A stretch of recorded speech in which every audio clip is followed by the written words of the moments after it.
konsep analisis jalur dan hubungan kasual dalam analisis jalur. Yang pertama adalah konsep analisis jalur. Analisis jalur atau path analysis adalah suatu metode statistik yang digunakan untuk menganalisis hubungan sebab akibat kausal antara sejumlah variabel baik bersifat langsung maupun tidak langsung. Metode ini merupakan pengembangan dari analisis regresi linear berganda yang memungkinkan peneliti untuk memahami bagaimana variabel mengaruhi variabel lain melalui jalur-jalur tertentu. Ciri utama analisis jalur. Yang pertama adalah semua variabel yang digunakan bersifat observat atau terukur secara langsung. Yang kedua adalah hubungan antara variabel digambarkan dalam bentuk diagram jalur atau path diagram menggunakan panah satu arah. Yang ketiga adalah analisis didasarkan pada koefisien jalur atau path koefisien, yaitu nilai yang menunjukkan kekuatan dan arah pengaruh antara variabel. Yang terakhir adalah tidak digunakan untuk menentukan hubungan sebab akibat baru, melainkan untuk mengonfirmasi model kausal yang telah ditetapkan sebelumnya. Yang berikutnya adalah hubungan kausal dalam analisis jalur. Hubungan kausal atau causal relationship dalam analisis jalur merupakan konsep utama yang menjelaskan bagaimana satu variabel mempengaruhi variabel lain secara sebab akibat. Dalam konteks analisis jalur, hubungan kausal bukan hanya menggambarkan adanya keterkaitan antara variabel, tetapi juga menentukan arah pengaruh, yakni variabel mana yang bertindak sebagai penyebab dan mana yang menjadi akibat. Yang berikutnya jenis hubungan kausal. Yang pertama adalah hubungan langsung. Terjadi ketika suatu variabel bebas atau X secara langsung mempengaruhi variabel terikat atau Y tanpa melalui variabel lain. Contohnya kepemimpinan X, kinerja karyawan Y. Yang kedua adalah hubungan tidak langsung.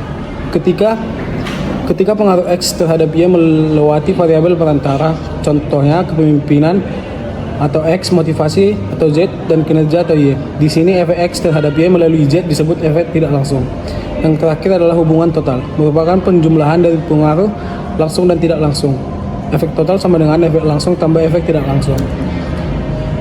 Ciri hubungan kasual dalam analisis jalur. Yang pertama adalah didasarkan pada teori atau hasil penelitian sebelumnya, atau bukan sekedar korelasi. Yang kedua adalah arah hubungan ditentukan sebelum analisis dilakukan, bukan hasil dari data semata. Yang ketiga adalah hanya berlaku jika asumsi dasar terpenuhi atau linearitas, normalitas, dan tidak ada kesalahan spesifikasi model. Cara melakukan analisis jalur. Yang pertama adalah buat model kausal. Rancang model yang menggambarkan hipotesis hubungan sebab akibat antara variabel-variabel yang diteliti. Yang kedua adalah siapkan data. Kumpulkan data dan masukkan ke dalam perangkat lunak statistik seperti SPSS dan AMOS. Yang ketiga adalah jalankan analisis regresi.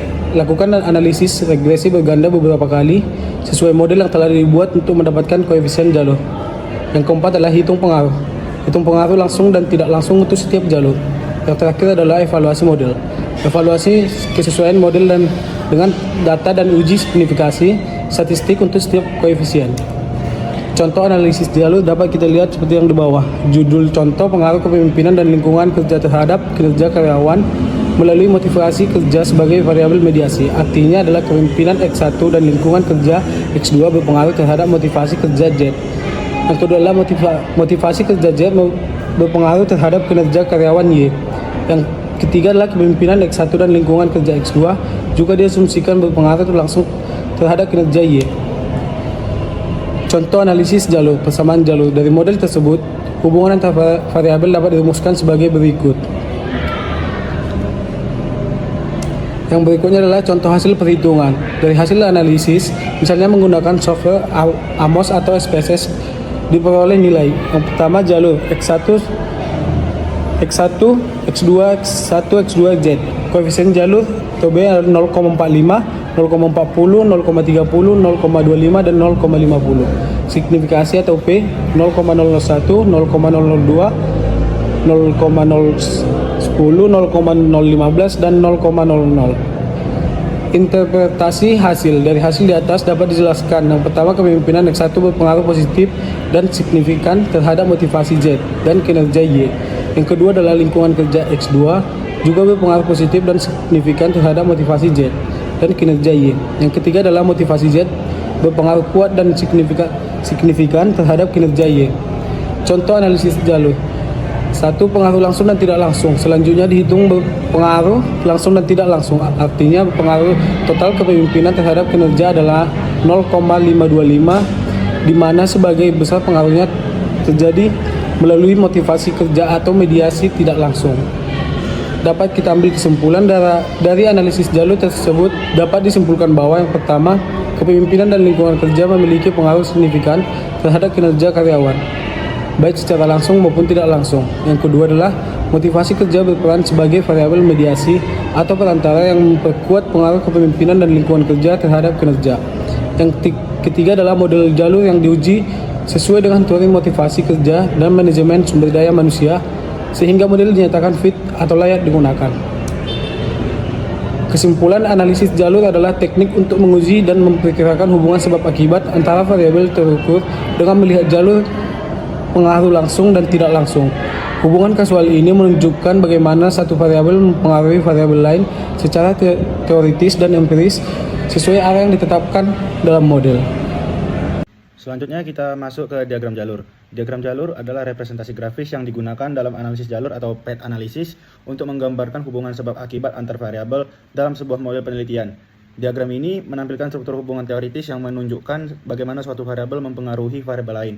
Diagram jalur memvisualisasikan arah pengaruh melalui panah atau arrows dan menghubungkan variabel-variabel berdasarkan asumsi teori atau kerangka pemikiran yang sudah dibangun sebelumnya.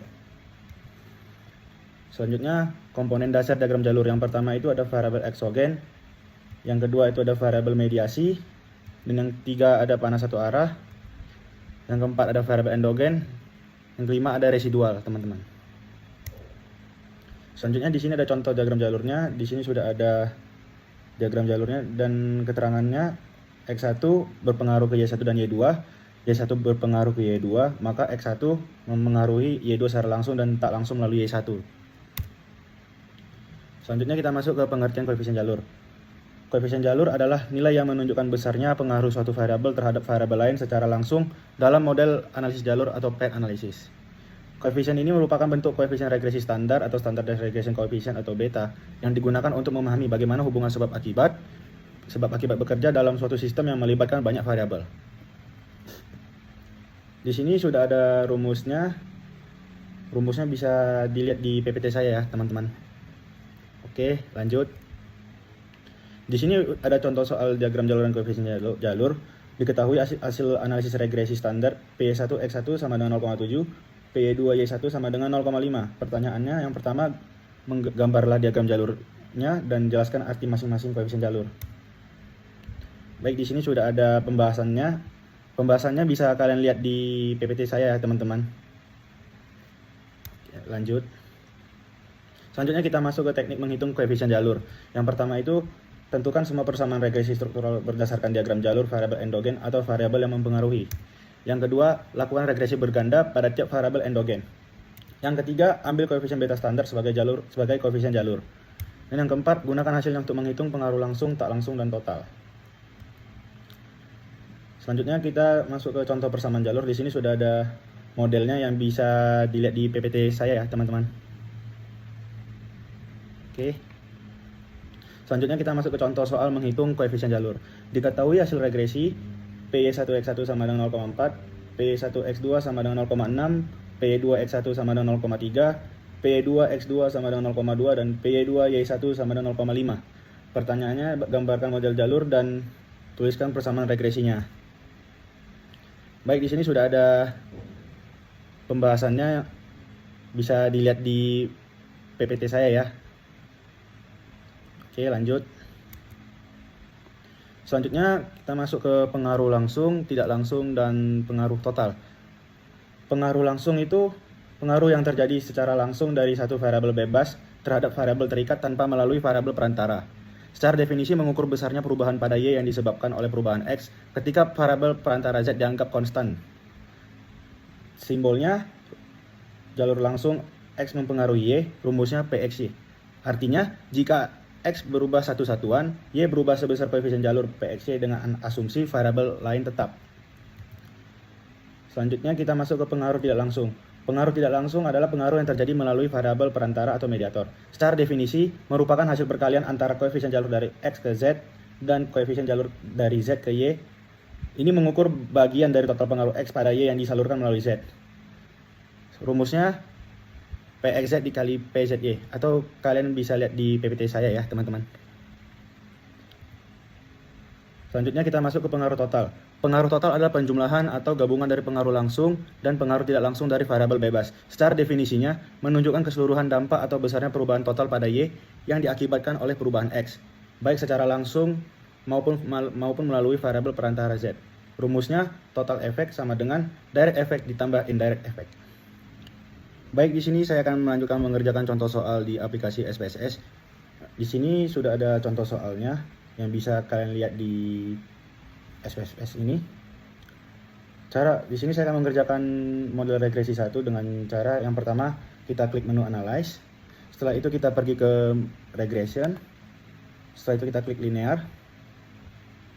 Nah, kita reset dulu. Masukkan gaya kepemimpinan dan insentif itu ke kotak independen, dan variabel kepuasan kerja kita letak di kotak dependen ya. Kita klik OK. Baik, sudah keluar ya hasil outputnya yang bisa kalian lihat di videonya. Setelah itu kalian bisa menamai filenya atau menyimpan file ini dengan nama model regresi 1 ya. Nah, selanjutnya kita ingin membuat model regresi kedua. Caranya sama juga. Yang pertama kita pergi ke menu analyze.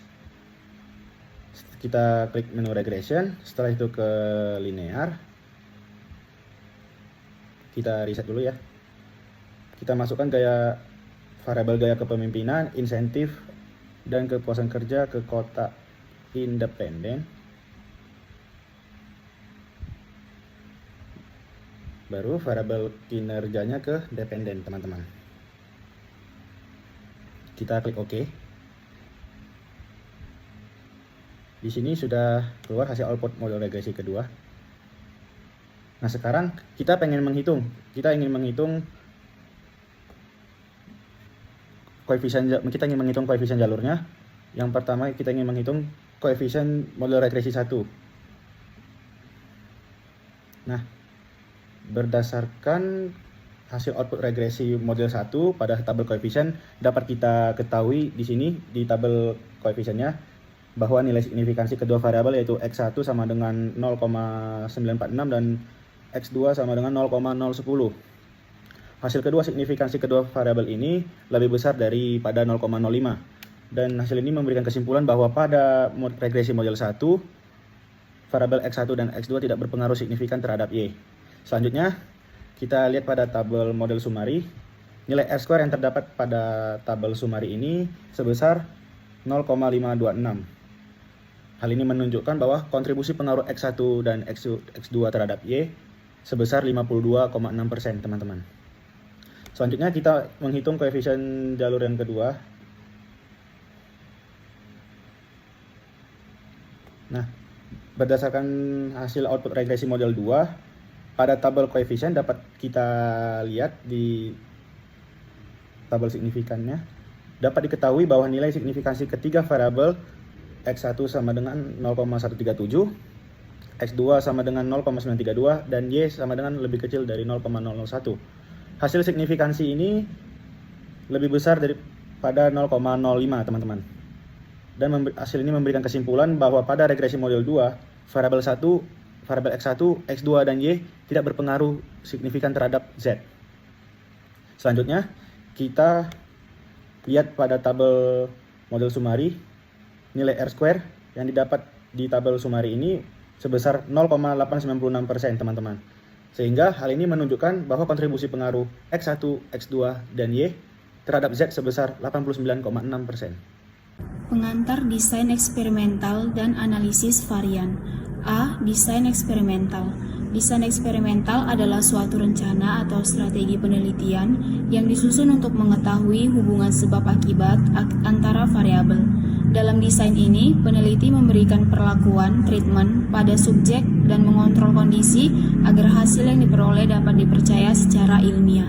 Misalnya, apakah pupuk organik meningkatkan pertumbuhan tanaman, apakah metode belajar X meningkatkan nilai siswa, dan apakah obat baru efektif menyembuhkan penyakit. Untuk menjawab pertanyaan seperti itu, kita membutuhkan desain eksperimen yang baik supaya hasilnya tidak bias dan tidak salah interpretasi. Contoh sederhana dalam kehidupan, seorang guru ingin tahu apakah penggunaan video animasi meningkatkan nilai siswa. Ia membagi siswa menjadi 2 kelompok secara acak. Kelompok A belajar memakai video, dan kelompok B belajar dengan metode bias. Setelah 1 minggu, nilai mereka dibandingkan. Itulah contoh eksperimen sederhana. B. Analisis varian. Analisis varian atau ANOVA, Analysis of Variance, adalah teknik statistik yang digunakan untuk membandingkan rata-rata lebih dari 2 kelompok guna mengetahui apakah perbedaan yang muncul signifikan secara statistik. ANOVA dikembangkan untuk mengatasi keterbatasan uji T yang hanya dapat membandingkan 2 rata-rata sekaligus. Dengan ANOVA, peneliti dapat menguji beberapa kelompok atau beberapa perlakuan secara bersamaan tanpa meningkatkan risiko kesalahan statistik. Inti dari ANOVA adalah menguji apakah perbedaan rata-rata antar kelompok terjadi karena pengaruh perlakuan atau hanya disebabkan oleh variabilitas acak yang wajar terjadi dalam data. Mengapa ANOVA itu penting? Yang pertama, untuk menguji lebih dari 2 kelompok secara bersamaan. Yang kedua, mengurangi kesalahan tipe 1 dibandingkan melakukan banyak uji T. Dan yang ketiga, digunakan secara luas dalam penelitian eksperimen, pendidikan, kesehatan, psikologi, pertanian, dan bisnis. Contoh sederhana, peneliti ingin mengetahui perbedaan hasil belajar antara siswa yang menggunakan 3 metode belajar berbeda. Yang pertama ada ceramah, kedua video, dan terakhir diskusi. Dengan ANOVA, peneliti dapat menentukan apakah perbedaan nilai ketiga kelompok tersebut benar-benar bermakna atau sekedar kebetulan. Konsep analisis varian. Analisis varian atau ANOVA adalah teknik statistik yang digunakan untuk menguji perbedaan rata-rata lebih dari 2 kelompok dengan cara membandingkan variansi yang terjadi antar kelompok dan variansi di dalam kelompok. Konsep utamanya adalah bahwa suatu perlakuan dianggap berpengaruh apabila variansi antar kelompok lebih besar dibandingkan variansi yang muncul secara alami di dalam kelompok. Secara konseptual, ANOVA memecah total variasi data menjadi 2 sumber utama. Yang pertama, variansi antar kelompok, yaitu between groups variance, yaitu variasi yang muncul karena adanya perlakuan atau perbedaan kondisi antar kelompok. Yang kedua ada variansi dalam kelompok, yaitu within groups variance, yaitu variansi yang muncul karena perbedaan alami antar individu dalam kelompok yang sama. Perbandingan kedua jenis variansi tersebut menghasilkan statistik F yang dirumuskan sebagai berikut. F, variansi antar kelompok per variansi dalam kelompok. Jika nilai F yang diperoleh cukup besar dan signifikan, maka dapat disimpulkan bahwa setidaknya ada satu kelompok yang memiliki rata-rata berbeda, sehingga perlakuan yang diberikan memiliki pengaruh. Dengan demikian, konsep ANOVA dapat dirumuskan sebagai sebuah metode untuk menilai pengaruh perlakuan dengan membandingkan variansi antar kelompok terhadap variansi dalam kelompok untuk menentukan apakah perbedaan rata-rata yang terjadi signifikan secara statistik. One-way analysis of variance. Kategorisasi one-way ANOVA. One-way ANOVA dapat dikategorikan dalam beberapa aspek. Yang pertama berdasarkan jenis datanya, yang kedua berdasarkan desain penelitiannya, yang ketiga berdasarkan pemenuhan asumsi, dan yang keempat berdasarkan tujuan analisis. 1. Berdasarkan jenis datanya. One-way ANOVA digunakan pada data A. Data rasio. Contoh kasus, pengaruh 3 jenis pupuk terhadap tinggi tanaman. Data tinggi tanaman, pupuk A 10, 12, 11 cm, pupuk B 14, 13, 15 cm, pupuk C 18, 17, 19 cm. Pertama jenis data tinggi tanaman data rasio, cocok untuk one-way ANOVA. Jawaban, rata-rata tiap kelompok A sama dengan 11, B sama dengan 14, C sama dengan 18. Hipotesis, tidak ada perbedaan rata-rata tinggi tanaman. H1 ada perbedaan minimal pada satu kelompok. Hasil ANOVA, misal diperoleh F 36,5, P 0,002. Karena P lebih kecil dari 0,05, maka terdapat perbedaan signifikan antara tinggi tanaman pada ketiga pupuk. Pupuk C menghasilkan tanaman paling tinggi. B. Data interval atau skala penilaian. Perbedaan tingkat kepuasan terhadap 3 layanan Skor kepuasan skala 1 sampai 10. Layanan 1 677, layanan 2 546, layanan 3 898. Jenis datanya sama dengan data interval, cocok digunakan untuk one way ANOVA.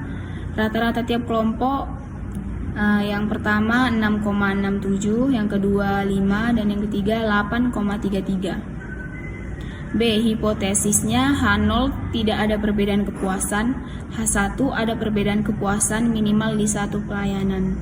Hasil ANOVA-nya F sama dengan 9,8, Pi 0,012. Karena Pi lebih kecil dari 0,05, layanan memberikan tingkat kepuasan yang berbeda signifikan. Layanan 3 mendapat skor tertinggi. 2. Berdasarkan desain penelitiannya. Analisis varian adalah teknik statistik untuk menguji perbedaan rata-rata antar kelompok. Namun, jenis ANOVA yang digunakan sangat bergantung pada desain penelitiannya, yaitu bagaimana peneliti mengatur perlakuan, kelompok, dan pengukuran. Secara umum, ANOVA berdasarkan desain penelitian terbagi menjadi 3 kelompok besar. A. One way ANOVA, Independent Groups Design, desain kelompok independen. Setiap kelompok terdiri dari subjek yang berbeda. Kapan digunakan? Yaitu yang pertama pada saat ada satu faktor atau perlakuan. Yang kedua, faktor memiliki lebih besar sama dengan 3 kelompok. Dan yang ketiga, setiap kelompok diisi subjek berbeda. Contoh, 3 metode pembelajaran ABC diberikan kepada kelompok siswa yang berbeda. Tujuannya, mengetahui apakah rata-rata ketiga kelompok berbeda signifikan. B. Randomized Block ANOVA atau blok rancangan acak kelompok. Desain ada kelompok pengontrol. Desain ini digunakan ketika ada perbedaan karakteristik alami antar subjek yang dapat mempengaruhi hasil. Untuk mengurangi variasi tersebut, subjek dikelompokkan dulu berdasarkan karakteristik tertentu. Misalnya, tingkat kemampuan awal, umur, berat badan, kelas, jenis tanah, dan sebagainya. Setelah itu, setiap blok mendapatkan seluruh perlakuan. Kapan digunakan? Ada satu faktor utama, ada variabel lain yang dikontrol sebagai blok. Setiap blok berisi seluruh level perlakuan. Contoh, meneliti pengaruh 3 jenis pupuk pada 3 jenis tanah. Tujuannya, mengurangi variansi error dengan cara mengontrol perbedaan alami antar subjek atau blok. Yang C. Repeat Measures ANOVA, desain pengukuran berulang. Desain satu kelompok subjek yang sama. Subjek yang sama menerima beberapa perlakuan atau diukur berkali-kali dalam kondisi yang berbeda. Kapan digunakan? Ketika pengukuran dilakukan berkali-kali pada subjek yang sama. Ada ketergantungan antar data atau correlated samples. Contoh, mengetahui peningkatan performa atlet setelah minggu pertama, minggu kedua, dan minggu ketiga. Subjeknya sama, hanya waktu yang berbeda. Tujuannya, mengukur perbedaan rata-rata tanpa variansi antar subjek karena subjeknya sama. 3. Berdasarkan pemenuhan asumsi. Dalam ANOVA, pemenuhan asumsi sangat penting karena menentukan jenis ANOVA yang tepat dan apakah hasil analisis dapat dipercaya. Berdasarkan pemenuhan asumsi, ANOVA dapat dibedakan menjadi A. ANOVA parametrik atau asumsi terpenuhi. ANOVA parametrik adalah ANOVA yang hanya dapat digunakan jika semua asumsi utamanya terpenuhi. Asumsi ANOVA parametrik. 1. Normalitas. Data pada setiap kelompok berdistribusi normal. Yang kedua, homogenitas variansi, homogeneity of variance. Variansi antar kelompok harus sama, biasanya diuji dengan Levin test. Independensi. Setiap data tidak saling berhubungan. Dan yang keempat, data berskala interval atau rasio. Contoh kasus, data tinggi tanaman 3, perlakuan berdistribusi normal dan variansinya homogen. Gunakan one way ANOVA. B. ANOVA non-parametrik. Asumsi normalitas tidak terpenuhi atau data bukan interval. Jika data tidak normal, tidak homogen atau berskala ordinal, maka ANOVA parametrik tidak boleh digunakan. Solusinya adalah non-parametrik. Jenis ANOVA non-parametrik. Yang pertama, Kruskal-Wallis test untuk pengganti one way ANOVA. Yang kedua, Friedman test untuk pengganti repeat measures ANOVA. Kapan digunakan? Yang pertama, saat data berdistribusi tidak normal, saat variansi antar kelompok tidak sama, dan data berskala ordinal. Contoh kasus, skor kepuasan pelanggan pada 3 jenis layanan tidak berdistribusi normal. Gunakan Kruskal-Wallis. C. Wells ANOVA. Khusus untuk kasus variansi tidak homogen, Wells ANOVA digunakan jika asumsi homogenitas variansi tidak terpenuhi, tetapi asumsi normalitas masih terpenuhi. Karakteristik Wells ANOVA: tidak mengasumsikan variansi sama, lebih aman untuk data yang varian antar kelompok yang berbeda jauh. Kapan digunakan? Saat data normal dan saat variansi antar kelompok berbeda. Contoh kasus, 3 kelompok siswa memiliki variansi nilai yang berbeda jauh. Pada level tes, Pi lebih kecil dari 0,05, tapi data normal gunakan Wells ANOVA, bukan ANOVA biasa. 4. Berdasarkan tujuan analisis. Dalam penelitian, ANOVA dapat diklasifikasikan berdasarkan tujuan analisis atau apa yang ingin dicapai oleh peneliti dari proses analisis tersebut. Secara umum, terdapat 4 tujuan ANOVA. A. Menguji perbedaan rata-rata antar kelompok. Tujuan paling dasar ANOVA adalah menjawab pertanyaan apakah terdapat perbedaan yang signifikan antara rata-rata 2 atau lebih kelompok. Contoh tujuan: mengetahui apakah 3 metode pembelajaran menghasilkan nilai siswa yang berbeda, atau mengetahui apakah jenis pupuk memberikan rata-rata tinggi tanaman yang berbeda. B. Menguji pengaruh satu atau lebih faktor. ANOVA juga digunakan untuk mengetahui seberapa besar efek suatu faktor terhadap variabel terikat. Tujuan analisis bergeser dari apakah berbeda menjadi apa penyebab perbedaan. Contohnya mengetahui pengaruh jenis pupuk terhadap tinggi tanaman, mengetahui pengaruh metode belajar terhadap nilai ujian siswa, mengetahui pengaruh kombinasi pupuk dan frekuensi penyiraman terhadap pertumbuhan tanaman. Jenis ANOVA: one way ANOVA 1 faktor, two way ANOVA 2 faktor, dan faktorial ANOVA banyak faktor. Hasil ANOVA akan menunjukkan apakah faktor A berpengaruh, apakah faktor B berpengaruh, dan berapa besar varian yang dijelaskan masing-masing faktor. C. Menguji interaksi antar faktor. Ketika penelitian melibatkan 2 atau lebih faktor, ANOVA digunakan untuk menjawab apakah kombinasi 2 faktor menghasilkan efek yang berbeda. Ini disebut interaksi. Contoh, apakah metode pembelajaran dan jenis kelamin siswa memiliki efek yang berbeda terhadap nilai, dan apakah jenis pupuk dan intensitas penyiraman saling mempengaruhi. Jika interaksi signifikan, efek dari faktor A tergantung nilai faktor B. Ini tidak bisa dianalisis dengan one way ANOVA saja. D. Melakukan analisis lanjutan atau post hoc test. Jika ANOVA menunjukkan bahwa ada perbedaan rata-rata, tujuan berikutnya yaitu menentukan kelompok mana yang berbeda. Karena ANOVA hanya menjawab ada perbedaan atau tidak, tapi tidak menjelaskan berbeda di mana. Tujuan analisis lanjutan membandingkan tiap pasangan kelompok, mengetahui kelompok paling tinggi atau paling rendah, dan memahami pola data. Jenis uji lanjutan post hoc. Yang pertama ada Turki HSD, Bonferroni, Scheffel, Duncan, James Howell untuk varian tidak homogen. Contoh tujuan: mengetahui apakah pupuk A lebih baik daripada pupuk B atau C, dan mengetahui metode pembelajaran mana yang paling efektif. Selanjutnya kita akan membahas perhitungan manual one way ANOVA. Di sini sudah terdapat contoh soal dari one way ANOVA. Efektivitas 3 model pembelajaran yaitu pemecahan masalah A1, Discovery Learning A2, dan Inquiry A3 terlihat dari skor prestasi belajar matematika ketiga kelompok yang dibelajarkan dengan model pembelajaran tersebut selama 3 bulan. Data prestasi belajar ketiga kelompok disajikan sebagai berikut.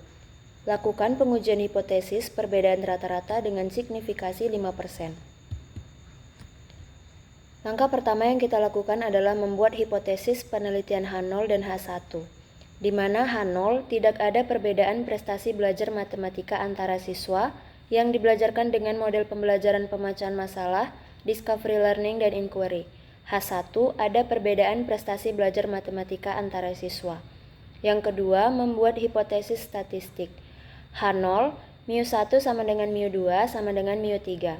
H1, mu1 tidak sama dengan 2, tidak sama dengan mu2, tidak sama dengan mu3. Yang ketiga, menentukan taraf signifikansi. Taraf signifikansi alfa sama dengan 5%. Yang keempat, menentukan uji yang digunakan, yakni uji ANOVA 1 jalur atau one way ANOVA. Yang kelima, kaidah pengujian. Jika F hitung lebih besar dari F tabel, maka H0 ditolak. Jika F hitung lebih kecil sama dengan F tabel, maka H0 diterima. Selanjutnya, menentukan F hitung dan F tabel dengan membuat tabel penolong seperti pada gambar.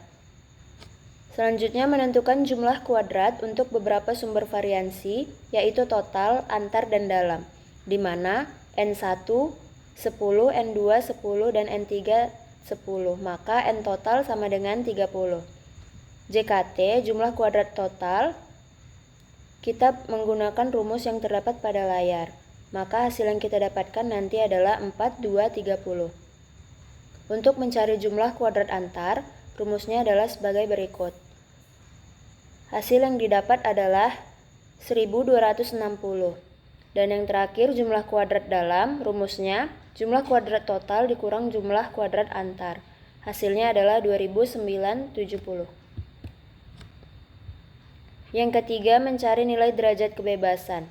DKT N total dikurang 1 sama dengan 30 kurang 1 sama dengan 29.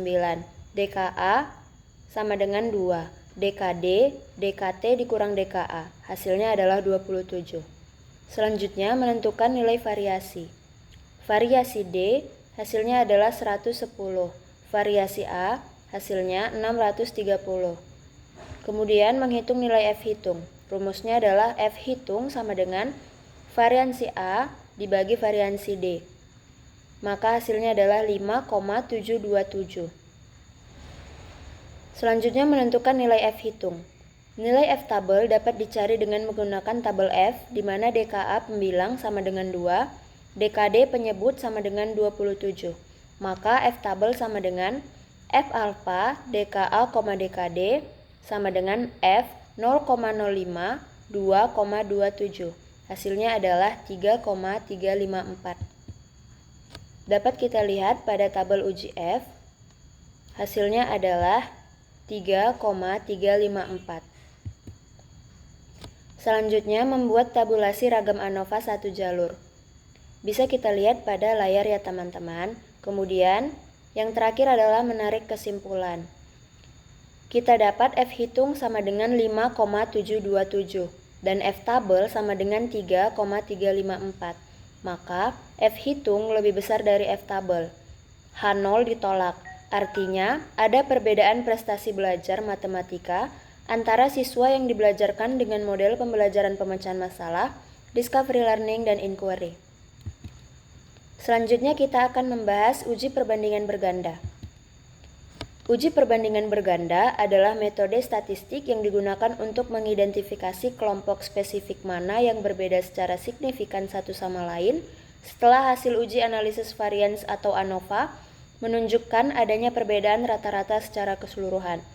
Tujuan uji perbandingan berganda yang pertama untuk mengetahui pasangan kelompok mana saja yang rata-ratanya berbeda nyata, dan mengontrol tingkat kesalahan tipe 1 atau menolak hipotesis 0 yang benar yang meningkat saat melakukan banyak perbandingan sekaligus. Kapan uji ini digunakan? Uji ini digunakan sebagai uji lanjutan atau post hoc, yaitu setelah uji ANOVA atau F-test menunjukkan hasil yang signifikan secara statistik atau menolak hipotesis 0 ANOVA. Ada beberapa metode yang umum digunakan, antara lain uji Tukey-Hanesli Significant Difference, metode yang paling umum digunakan untuk membandingkan semua kemungkinan pasangan kelompok dan mengontrol tingkat kesalahan secara efektif. Yang kedua, uji Duncan. Digunakan untuk membandingkan rata-rata dengan nilai kritisnya. Jika selisih mutlak lebih besar dari nilai kritis, maka berbeda nyata. Yang ketiga, uji Scaife. Metode yang lebih konservatif atau ketat dan fleksibel dapat digunakan untuk perbandingan pasangan atau kombinasi kelompok yang lebih kompleks. Yang keempat, uji Bonferroni. Prosedur sederhana yang menyesuaikan nilai signifikansi alfa untuk setiap perbandingan untuk mengontrol kesalahan tipe 1. Yang terakhir ada uji BNT atau beda nyata terkecil. Metode ini kurang disarankan untuk perbandingan berganda penuh karena tidak mengontrol tingkat kesalahan per keluarga dengan baik.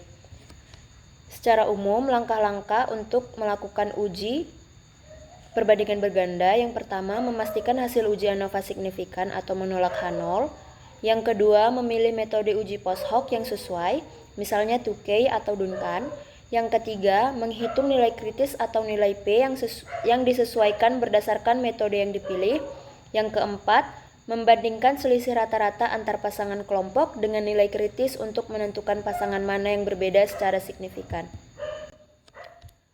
Untuk contoh soalnya ada pada layar ya teman-teman. Di sini seorang peneliti ingin mengetahui apakah ada perbedaan efek dari ketiga jenis pupuk terhadap tinggi tanaman jagung. Dia menanam jagung dengan 4 ulangan untuk setiap jenis pupuk.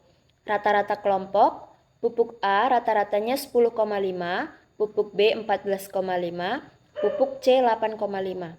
Kita asumsikan bahwa uji ANOVA satu arah telah dilakukan sebelumnya dan menunjukkan hasil yang signifikan. P-value lebih kecil dari 0,05, yang berarti setidaknya ada satu pasangan pupuk yang memberikan efek berbeda secara signifikan. Di sini rumusnya, di mana Q alpha KDF error sama dengan nilai statistik standardized range dari tabel 2K, alpha tingkat signifikansi, K jumlah kelompok, DF error derajat bebas error dari tabel ANOVA, MSE mean square error dari tabel ANOVA, N jumlah ulangan per kelompok. Kita perlu hasil dari tabel ANOVA yang biasanya dihitung terpisah. Asumsi nilai dari ANOVA, MSE kuadrat tengah galat sama dengan 1,33. DF error 9. Total observasi dikurang jumlah kelompok sama dengan 12 kurang 3 sama dengan 9. Mencari nilai Q tabel dengan alpha 0,05, K sama dengan 3, DF error sama dengan 9. Dari tabel statistik standardized range, nilai Q 0,05, 3,9 adalah sekitar 3,95. Menghitung HSD, bisa kita lihat pada layar ya teman-teman, nanti hasil akhirnya adalah 2,278. Selanjutnya, kita menghitung selisih mutlak rata-rata untuk setiap pasangan dan bandingkan dengan nilai HSD 2,278. Hasil menunjukkan pupuk A dan pupuk B berbeda secara signifikan. Pupuk A dan pupuk C tidak berbeda signifikan, pupuk B dan pupuk C berbeda signifikan. Kita lanjut, uji Kruskal-Wallis. Yang pertama, statistik uji tanpa skor atau ranking yang sama dengan rumus sebagai berikut, di mana N banyaknya pengamatan dalam K sampel, K banyak kolom atau banyaknya populasi, RJ jumlah ranking dalam sampel ke I. Yang kedua, di sini perbedaannya hanya terdapat pada T, yang dimana banyaknya nilai pengamatan sama dalam sekelompok skor. Kriteria uji, tolak H0 jika H hitung lebih besar sama dengan H tabel atau P-value lebih kecil sama dengan alpha. Nilai H tabel diperoleh dari tabel tergantung nilai N dan K.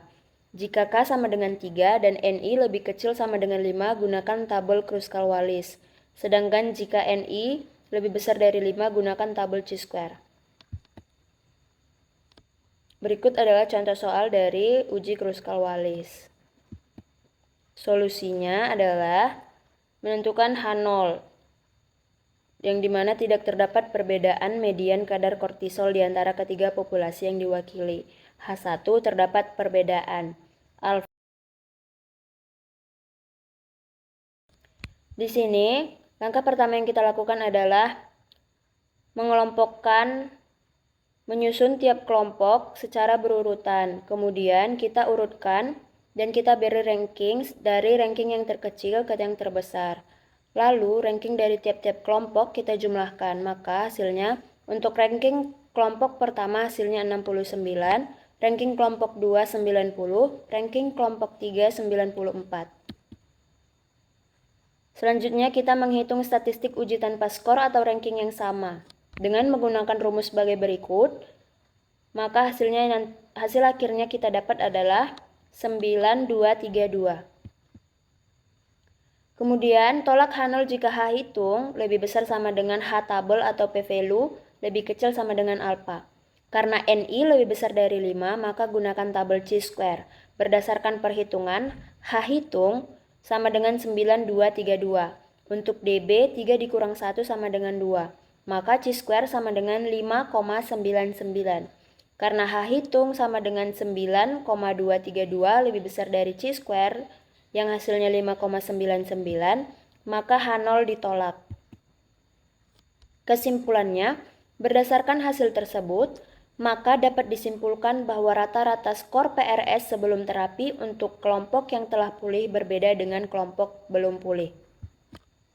Pengujian pada SPSS. Langkah pertama yang kita lakukan adalah memasukkan datanya terlebih dahulu seperti ini.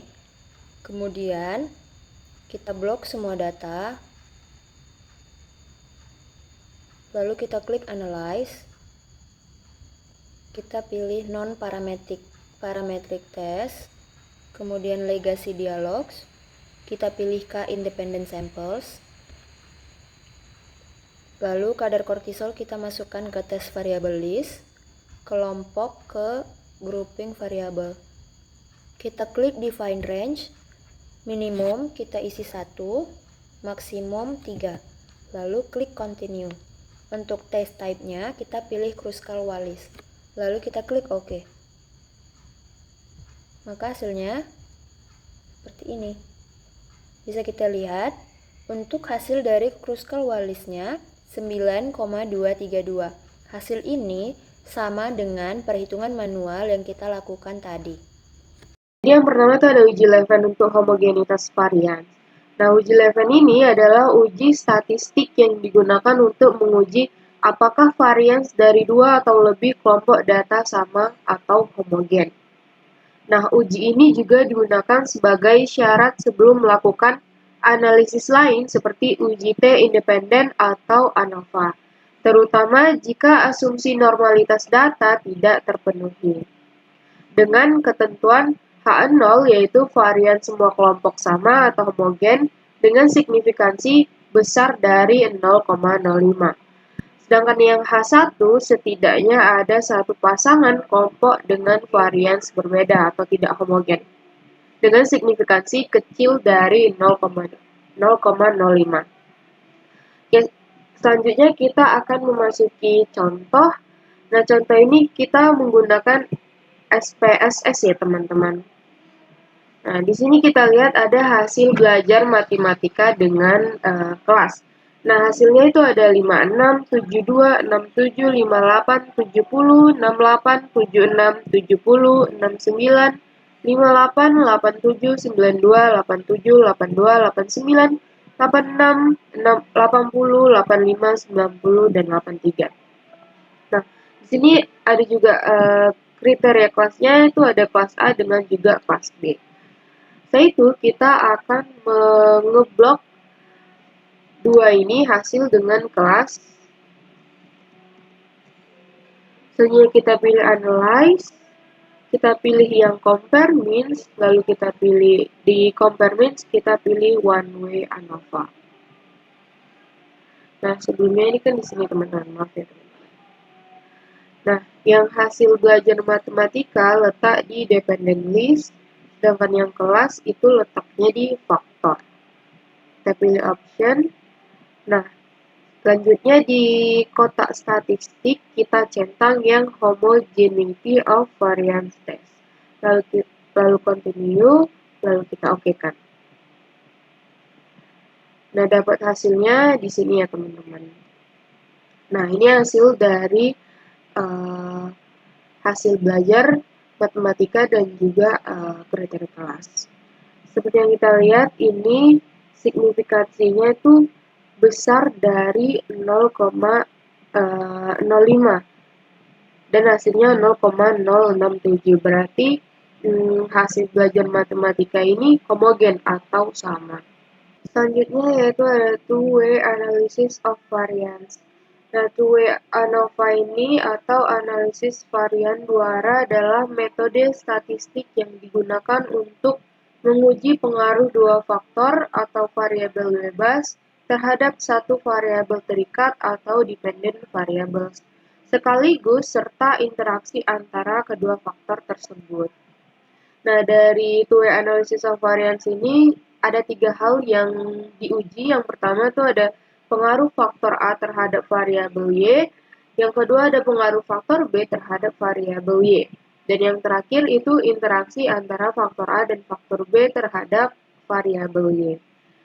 Dan juga memiliki keputusan jika nilai signifikansi kecil dari 0,05 berarti faktor tersebut berpengaruh signifikan.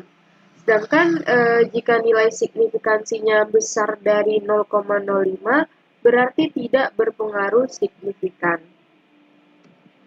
Selanjutnya ini ada perhitungan manual two-way ANOVA. Kita akan langsung masuk ke contohnya saja. Kita menggunakan contoh pengaruh metode belajar dan lingkungan terhadap nilai ujian mahasiswa. Nah, di sini ada tabelnya ya teman-teman, seperti yang kita lihat. Metode belajarnya itu ada daring, tatap muka, dan juga hybrid. Nah, ya di lingkungan juga ada lingkungan tenang, dan juga lingkungan ramai. Sedangkan di nilai ujian itu ada 78, 70, 85, 80, 83, 75, 76, 82, 77, 88, 72, 84. Oke, kita akan langsung masuk ke solusinya. Solusi yang pertama kali yang harus kamu lakukan yaitu hitung rata-rata tiap kelompok. Nah, di daring itu ada lingkungan tenang dan juga ramai, sama 78 ditambah 76 dibagi 2 hasilnya 77. Kalau di lingkungan ramai 70 hasil nilainya itu 70 tambah 72 dibagi 2 yaitu 71. Kita rata-ratakan totalnya yaitu 74. Nah, di tatap muka juga kita rata-ratakan total tatap muka 85 tambah 88 tambah 80 tambah 82 dibagi 4, yaitu hasilnya 83,75. Dan di hybrid juga sama, rata-ratanya yaitu 79,75. Yang kedua yaitu hitung rata-rata lingkungan. Ini kan yang tadi sudah, maka lingkungan tenang itu ada rata-ratanya 82,33, di lingkungan ramai yaitu hasilnya 76. Dan rata-rata total atau grand min sama dengan jumlah semua nilai dibagi 12. Jumlah semua nilai ini kita bagikan 12. Hasilnya yaitu 78,33. Selanjutnya kita hitung jumlah kuadrat total atau SST. Jadi rumus SST ini sendiri yaitu sigma buka kurung X dikurang X bar tutup kurung kuadrat. Dan hasil dari SST ini yaitu 325,29. Teman-teman boleh lihat sendiri nilai dan juga hasil dari X dikurang min dikuadratkan.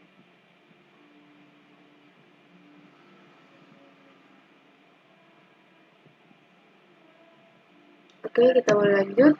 Nah, lanjutnya yaitu hitung SS faktor A atau metode belajar. Gunakan rata-rata tiap metode. Nah, tadi kan kita sudah mendapatkan rata-rata di tiap metode. Lalu kita masukkan di sini daring ada 74, tatap muka ada 83,75 dan hybrid ada 79,75. Dan grand min-nya yaitu 78,33. Nah, jumlah tiap metode itu ada 4. Nah, di SSA ini atau jumlah faktor A, adapun rumusnya jumlah A sigma buka kurung X bar AI dikurang X bar tutup kurung kuadrat. Sama dengan 4, 74 dikurang 78,33 dikuadratkan ditambah 83,75 kurang 78,33 dikuadratkan ditambah 79,75 dikurang 78,33 dikuadratkan. Dan hasil dari SSA ini yaitu 200,64. Selanjutnya kita hitung SS faktor B. Kan tadi kita sudah menghitung SS faktor A. Selanjutnya kita hitung SS faktor B. Nah, jumlah per level lingkungannya itu 6. Min tenang yaitu 82,33. Min ramai yaitu 76. Dan grand min yaitu 78,33. Nah, di sini seperti yang kita lihat, SSB sama dengan NB atau jumlah B, buka kurung 82,33 dikurang 78,33 tutup kurung dikuadratkan ditambah 76 dikurang 78,33 dikuadratkan. Dan hasil dari SSB yaitu 128,58.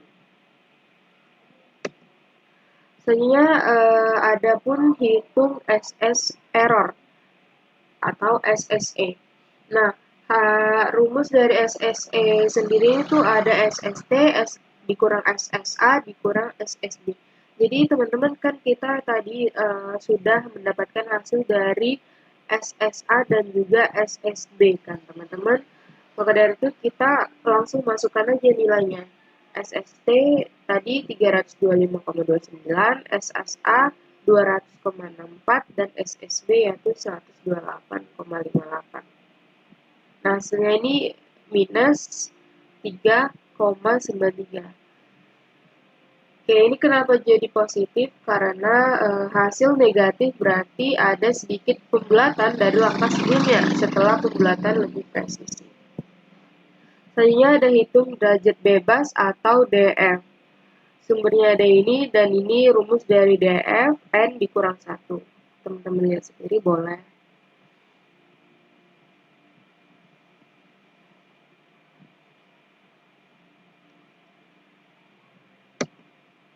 Oke, selanjutnya kita akan hitung mean square dan F. Nah, ini tabel dari hitung mean square dan F, seperti yang teman-teman lihat.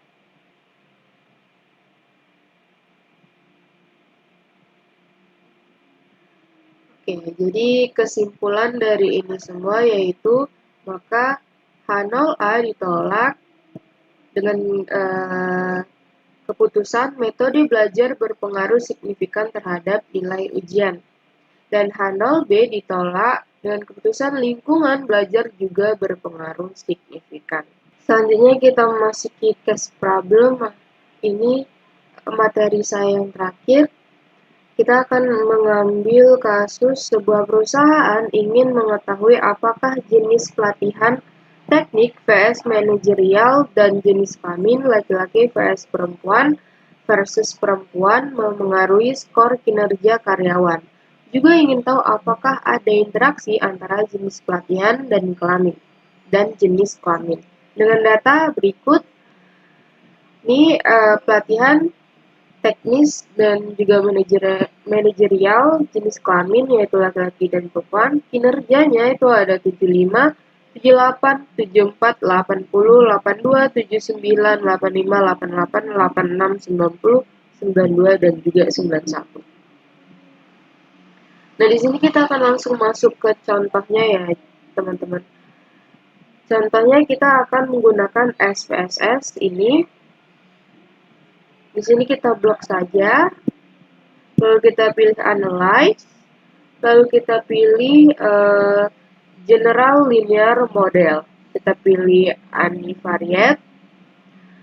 Nah, di nama pelatihan kita letak di Fix Factor.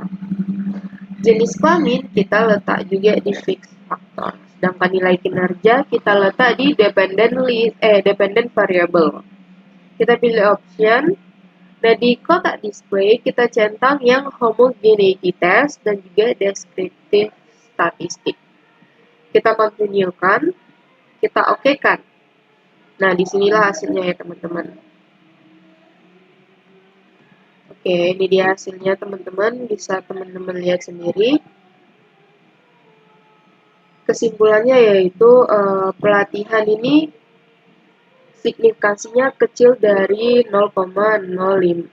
Nah, maka dari itu pelatihan berpengaruh signifikan terhadap nilai kinerja. Dan juga jenis kelamin sama signifikansi kecil dari 0,05. Maka jenis kelamin berpengaruh signifikan terhadap nilai kinerja. Oke, mungkin sekian. Ini seperti, maaf, ini teman-teman bisa lihat sendiri kesimpulannya. dan tidak ada interaksi signifikan antara jenis pelatihan dan jenis kelamin.